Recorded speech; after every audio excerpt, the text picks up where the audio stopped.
दोन गटामध्ये भांडण लागल्याच्या नंतर एका मुलीमागे 4-5 गुंड लागतात आणि 4-5 गुंड लागल्याच्या नंतर ती मुलगी सगळ्या गल्लीबोळामध्ये पळत होती. गल्लीबोळामध्ये पळत असताना जो मुलगा दिसल त्याला म्हणायची, दादा अरे माझ्या मागे 4-5 गुंड लागलेत रे, अरे मला वाचव ना. मोठा दिसेल त्याला म्हणायचे, अहो बाबा माझ्या मागे गुंड लागले, तो मला वाचवा ना. जो एखादा वयस्कर दिसेल त्याला म्हणायचे, आजोबा ऐका ना माझ्या मागे गुंड लागतील, गुंड लागलेत माझी तुम्ही मदत करा. एवढी ती मुलगी फिरत होती, सगळ्याकडे मदतीचा हात मागत होती, परंतु तिला कोणीच मदत केली नाही. तिच्या मनामध्ये आलं, अरे हे गुंड आता माझ्या मागं लागलेत, गुंड माझ्या मागं लागलेत, आता माझ्या जीवाचं नक्की काहीतरी बरं वाईट होईल, मला कोणी सुद्धा मदत करेना, मला मदत करेना. मुलगी धावते, गुंड तिच्या मागं पळतात. पळता पळता पळता पळता तिला एक घर दिसलं. घराची खिडकी उघडी होती आणि त्या खिडकीतून एक सूर्यप्रकाश बाहेर आलेला होता. ती मुलगी तिथे जाते, खिडकी उघडते, उघडलेली खिडकी पाहिली, आतमध्ये सूर्यप्रकाश, आतमधून सूर्यप्रकाश येत होता. आतमध्ये डोकावलं आणि डोकावल्याच्या नंतर त्या घरावरती थाप मारली आणि थाप मारल्याच्या नंतर त्या घरातून एक 21 वर्षाचा युवक बाहेर आला. त्या युवकानं विचारलं, अगं काय अडचण आहे तुझी? त्यावेळेस त्या मुलीनं सांगितलं, माझ्या मागे 4-5 गुंड लागलेत आणि माझं ते नक्की काहीतरी जीवाचं बरं वाईट करतील, तुम्ही मला एक दिवस तुमच्या घरामध्ये राहण्याची परवानगी द्या, मी तुमच्या घरात राहील. त्यावेळेस त्या युवकानं सांगितलं, अगं मी 21 वर्षाचा युवक आहे, तू 16व्या वर्षाची तरुणी आहेस, माझ्या घरामध्ये दुसरं कोणीच नाही. त्यावेळेस त्या मुलीनं एकाही क्षणाचा विलंब न करता ती मुलगी घरामध्ये जाते, त्या पलंगावरती झोपते आणि तो मुलगा रात्रभर विचार करतोय, ही तरुणी 18 वर्षाची आहे, मी 21 वर्षाचा आहे, मी हिच्यासोबत काही सुद्धा करू शकतो, परंतु ही तरुणी माझ्या घरामध्ये बिनधास्त का झोपली याचं कारण मला कळालं पाहिजे. शेवटी सकाळ होते आणि सकाळ झाल्याच्या नंतर ती मुलगी घरी जाण्यासाठी निघते आणि घरी जाण्यासाठी निघल्याच्या नंतर ती मुलगी घराबाहेर गेली. घराबाहेर गेल्याच्या नंतर त्या युवकानं विचारलं, अगं ऐक ना, मी 21 वर्षाचा आहे, तू 18 वर्षाची तरुणी आहेस, मी ती तुझ्या सोबत काही सुद्धा करू शकलो असतो, तू माझ्या घरामध्ये बिनधास्त का झोपलीस याचं कारण मला कळू शकेल का?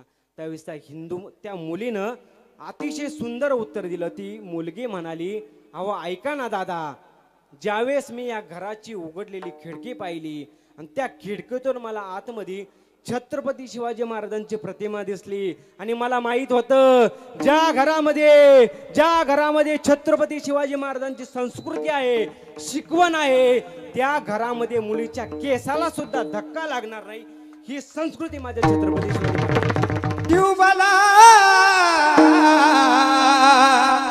आमची भगवी सलामी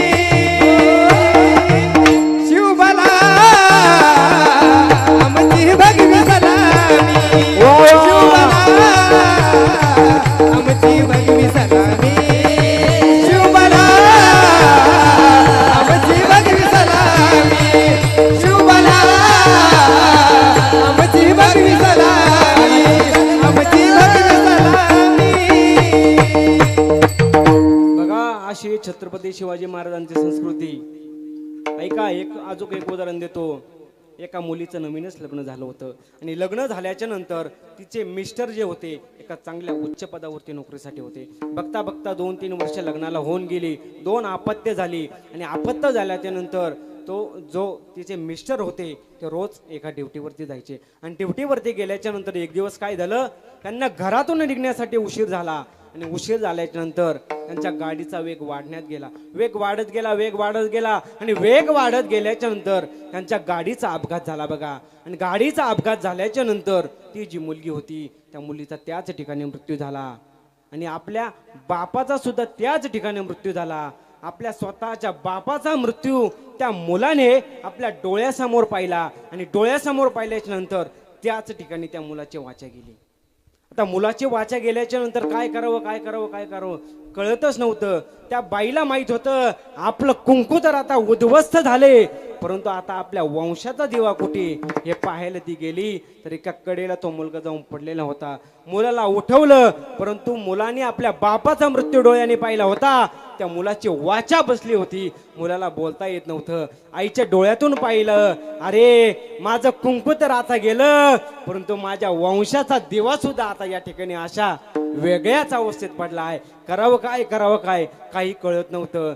बघता बघता त्या माणसाचे, त्या पुरुषाचे अंत्यसंस्कार केले. त्याला अग्निडाग देण्यात आला आणि अग्निडाग दिल्याच्या नंतर बघता बघता 6 महिने असेच गेले. त्याला बोलता येत नव्हतं, मुलाला काही सांगता येत नव्हतं, फक्त कृती करायची आणि ती आई त्याप्रमाणे वागायची.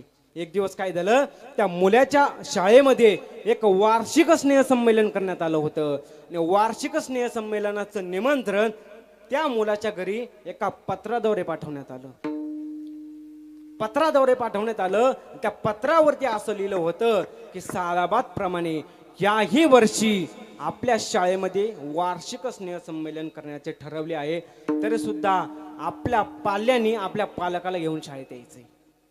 असं पत्र त्या आईच्या हातामध्ये गेलं आणि आईच्या हातामध्ये गेल्याच्या नंतर त्या वार्षिक स्नेहसंमेलनामध्ये अनेक वेगवेगळ्या प्रकारचे गाणे होते, नृत्य होते, कथा होते, कथानक होते, परंतु सगळ्यात शेवटी एक नाटक दाखवण्यात आलं होतं. त्याचं नाव होतं छत्रपती शिवाजी महाराज.